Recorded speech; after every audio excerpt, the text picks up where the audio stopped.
2월 1일 화요일 하나님께서 주시는 말씀은 누가복음 9장 1절부터 17절까지입니다. 봉독을 합니다. 예수께서 12제자를 불러 모으사 모든 귀신을 제어하며 병을 고치는 능력과 권위를 주시고 하나님의 나라를 전파하며 앓는 자를 고치게 하려고 내보내시며 이르시되 여행을 위하여 아무것도 가지지 말라. 지팡이나 배낭이나 양식이나 돈이나 두 벌 옷을 가지지 말며 어느 집에 들어가든지 거기서 머물다가 거기서 떠나라. 누구든지 너희를 영접하지 아니하거든 그 성에서 떠날 때에 너희 발에서 먼지를 떨어버려 그들에게 증거를 삼으라 하시니 제자들이 나가 각 마을에 두루다니며 곳곳에 복음을 전하며 병을 고치더라. 분봉왕 헤롯이 이 모든 일을 듣고 심히 당황하니 이는 어떤 사람은 요한이 죽은 자 가운데서 살아났다고도 하며 어떤 사람은 엘리야가 나타났다고도 하며 어떤 사람은 옛 선지자 한 사람이 다시 살아났다고도 함이라. 헤롯이 이르되 요한은 내가 목을 베었거늘 이제 이런 일이 들리니 이 사람이 누군가 하며 그를 보고자 하더라. 사도들이 돌아와 자기들이 행한 모든 것을 예수께 여쭈니 데리시고 따로 벳세다라는 고을로 떠나가셨으나 무리가 알고 따라왔거늘 예수께서 그들을 영접하사 하나님 나라의 일을 이야기하시며 병 고칠 자들은 고치시더라. 날이 저물어 가매 12 사도가 나와 여짜오되 무리를 보내어 두루 마을과 촌으로 가서 유하며 먹을 것을 얻게 하소서. 우리가 있는 여기는 빈들이니이다. 예수께서 이르시되 너희가 먹을 것을 주라 하시니 여짜오되 우리에게 떡 5개와 물고기 2마리밖에 없으니 이 모든 사람을 위하여 먹을 것을 사지 아니하고서는 할 수 없사옵나이다 하니 이는 남자가 한 5,000명 되미리로라. 제자들에게 이르시되 때를 지어 한 50명씩 앉히라 하시니 제자들이 이렇게 하여 다 앉힌 후 예수께서 떡 5개와 물고기 2마리를 가지사 하늘을 우러러 축사하시고 떼어 제자들에게 주어 무리에게 나누어 주게 하시니 먹고 다 배불렀더라. 그 남은 조각을 12바구니에 거두니라. 아멘. 예수께서 12제자를 내보내십니다. 내보내시죠. 하나님 나라의 복음, 이 천국 복음을 전파하라. 내보내시는 거예요. 그냥 보내지 않고 귀신을 내어 쫓는 능력, 병 고치는 능력, 이런 능력을 주시면서 내보내십니다. 내보내시면서 또한 능력을 주시면서 또한 몇 가지 지침을 주시는 것을 볼 수가 있죠. 아무것도 가지지 말라. 아무것도 가지지 말라 말씀합니다. 아무것도 3절에 보면 아무것도 가지지 말라. 왜 그렇습니까? 하나님이 채워주심을 체험하라는 거예요. 또 어느 집에 들어가든지 마냥 머물지 말고 거기서 떠나라는 것입니다. 왜냐하면 환경이 좋다 하여 계속해서 안주하지 말라는 거죠. 들어갔으면 얼마 후에 떠나라는 것입니다. 안주하지 말라는 거예요. 복음 전하는 과정에 안주하지 말아라. 또 영접하지 않으면 발에서 먼지를 떨어버려라. 그 성 사람들이 복음을 받아들이지 않으면 그 성을 나오면서 그 신발에 먼지를 떠는 거예요. 이것은 복음을 받아들이지 않으면 하나님의 심판이 있을 것이다 라는 것을 보이라는 뜻입니다. 제자들이 이렇게 했지요. 6절을 보시면은 제자들이 나가 각 마을에 두루다니며 곳곳에 복음을 전하며 병을 고치더라. 그대로 순종했다는 내용입니다. 자, 1절부터 6절까지 읽어보죠. 예수께서 12제자를 불러 모으사 모든 귀신을 제어하며 병을 고치는 능력과 권위를 주시고 하나님의 나라를 전파하며 앓는 자를 고치게 하려고 내보내시며 이르시되 여행을 위하여 아무것도 가지지 말라. 지팡이나 배낭이나 양식이나 돈이나 두 벌 옷을 가지지 말며 어느 집에 들어가든지 거기서 머물다가 거기서 떠나라. 누구든지 너희를 영접하지 아니하거든 그 성에서 떠날 때에 너희 발에서 먼지를 떨어버려 그들에게 증거를 삼으라 하시니 제자들이 나가 각 마을에 두루다니며 곳곳에 복음을 전하며 병을 고치더라. 많은 그런 결실이 있었다는 거죠. 그러자 이 제자들을 통해서 복음 전파가 막 힘차게 일어났습니다. 얼마나 강렬하게 일어났는지 말이죠. 분봉왕 헤롯이 듣고 당황합니다. 두려워 떱니다. 왜 그래요? 예수 그리스도를, 이 제자들이 증거하는 예수 그리스도를 사람들이 세례 요한이 다시 살아서 온 것이다, 이렇게 말하는 사람들이 있었다는 거예요. 이 분봉왕 헤롯이 세례 요한 죽였잖아요. 네. 그런데 살아왔다는 거예요. 그렇게 말하는 사람이 있습니다. 또 어떤 사람은 엘리야 선지자가 다시 온 것이라 말을 하기도 합니다.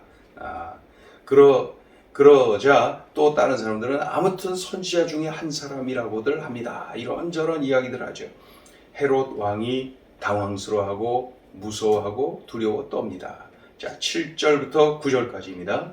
분봉왕 헤롯이 이 모든 일을 듣고 심히 당황하니 이는 어떤 사람은 요한이 죽은 자 가운데서 살아났다고도 하며 어떤 사람은 엘리야가 나타났다고도 하며 어떤 사람은 옛 선지자 한 사람이 다시 살아났다고도 함이라. 헤롯이 이르되 요한은 내가 목을 베었거늘 이제 이런 일이 들리니 이 사람이 누군가 하며 그를 보고자 하더라.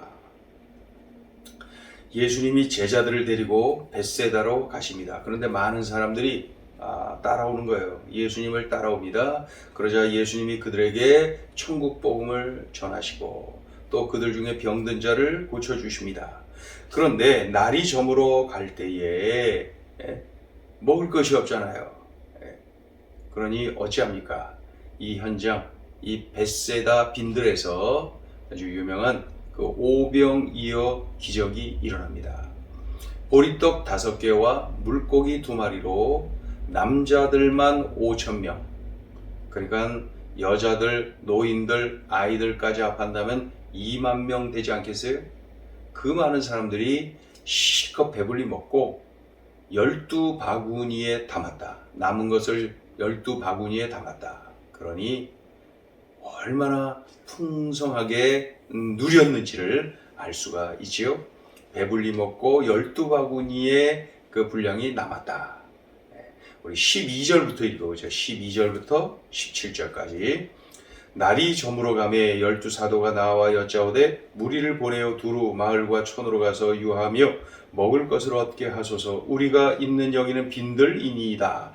예수께서 이르시되 너희가 먹을 것을 주라 하시니 여짜오되 우리에게 떡 5개와 물고기 2마리밖에 없으니 이 모든 사람을 위하여 먹을 것을 사지 아니하고서는 할 수 없사옵나이다 하니 이는 남자가 한 5,000명 됨이러라. 제자들에게 이르시되 때를 지어 한 50명씩 앉히라 하시니 제자들이 이렇게 하여 다 앉힌 후 예수께서 떡 5개와 물고기 2마리를 가지사 하늘을 우러러 축사하시고 떼어 제자들에게 주어 무리에게 나누어 주게 하시니 먹고 다 배불렀더라. 그 남은 조각을 12바구니에 거두니라. 네, 자, 오늘 주시는 메시지입니다. 첫째, 사명과 함께 권능을 주셨다. 예수님은 제자들에게 복음을 전하라 사명을 주셨어요. 예수님을 구주로 영접하여서 영생을 얻도록 하여라. 이 사명을 주셨어요. 동시에 권능을 주셨어요. 네. 귀신을 쫓아내는 권능, 또 병을 고치는 권능, 엄청난 능력을 주셨어요. 그러니 이 능력은 순종하고 복음을 전할 때에 강력하게 나타났습니다. 우리 예수님이 제자들에게 이런 권능을 주셨는데 그들이 만약에 순종하지 않았더라면 이런 권능을 체험할 수가 있었겠습니까? 그런데 그대로 순종하고 나가서 입을 열어 천국 복음을 전했어요. 영생의 소식을 전했어요. 예수가 그리스도임을 증거했어요. 그러자 많은 이들이 예수 그 이름 앞에 무릎을 꿇고 예수님을 영접하는 일이 일어났습니다. 그런 과정에서 이러한 놀라운 권능을 체험하게 되지요. 그러니까 순종하는 자가 이러한 권능을 체험했구나. 우리에게 어떤 사명을 주셨나요? 나에게 우리 주님이 어떤 사명을 주셨나요? 그렇다면은 그 사명을 주신 주님이 그 사명을 감당할 수 있는 능력도 주셨습니다. 분명히 주셨습니다. 그러니 두려워 떨거나 염려하지 말고 믿고 기대하며 순종하는 겁니다. 그때의 놀라운 기적, 권능을 경험하는 그러한 놀라운 은총을 누리게 되는 것이죠. 오늘 이 사역의 현장에서 우리에게 들려주신 말씀입니다. 사명과 함께 권능을 주셨다. 사명과 함께 권능을 주셨다. 달리 표현하면 사명을 주신 주님이 함께 하신다는 겁니다. 자, 둘째 주시는 메시지입니다. 예수님과 동행하며 예수님의 일을 할 때 권능을 누린다. 예수님과 동행하며 천국 복음을 전합니다. 수많은 사람들이 예수님을 구주로 영접합니다.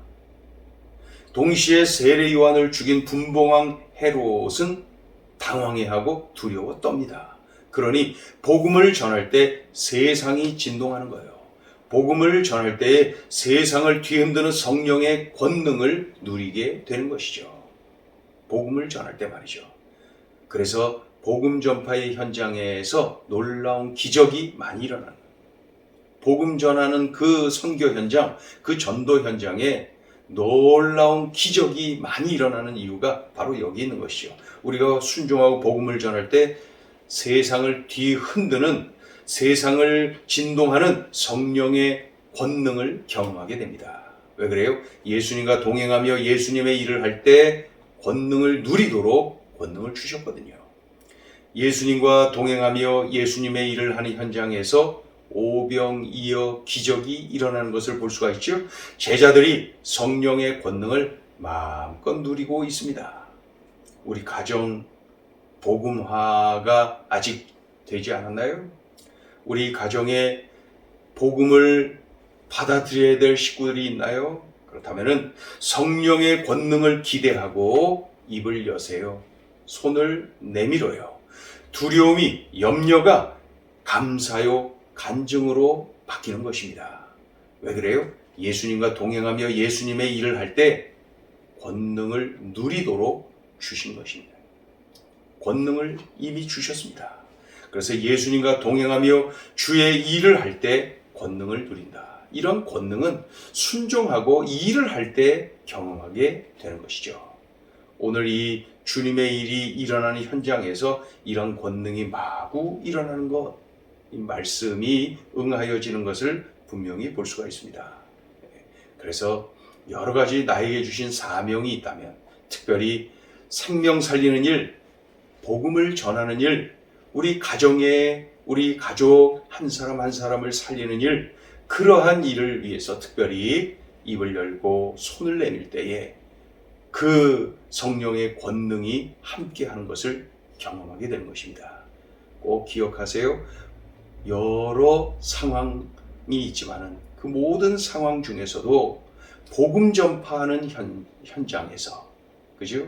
선교 현장, 전도의 현장에서 이러한 성령의 권능은 가장 강력하게 나타난다. 기도하겠습니다.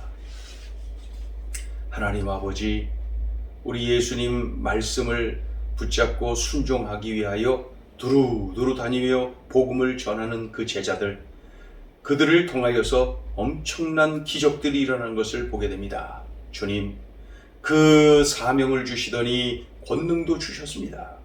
그리고 그 사명을 감당하는 그 순종하는 현장에서 그 권능을 체험하도록 해 주셨습니다. 주님, 이러한 귀중한 사실을 우리들이 가슴에 간직하고 우리들에게 주신 사명의 현장으로 달려가게 도와주옵소서. 복음이 전해지는 그 현장이 세상을 진동하고 참으로 무심령을 무릎 꿇게 만드는 그러한 성령의 권능이 드러나는 것을 믿습니다. 주님, 이러한 사실을 믿고 기대하며 순종하여 입을 열고 손을 내미는, 그래서 많은 열매를 경험하고 감사하고 간증하는 역사를 누리게 하여 주옵소서. 예수님의 이름으로 기도 올리옵나이다.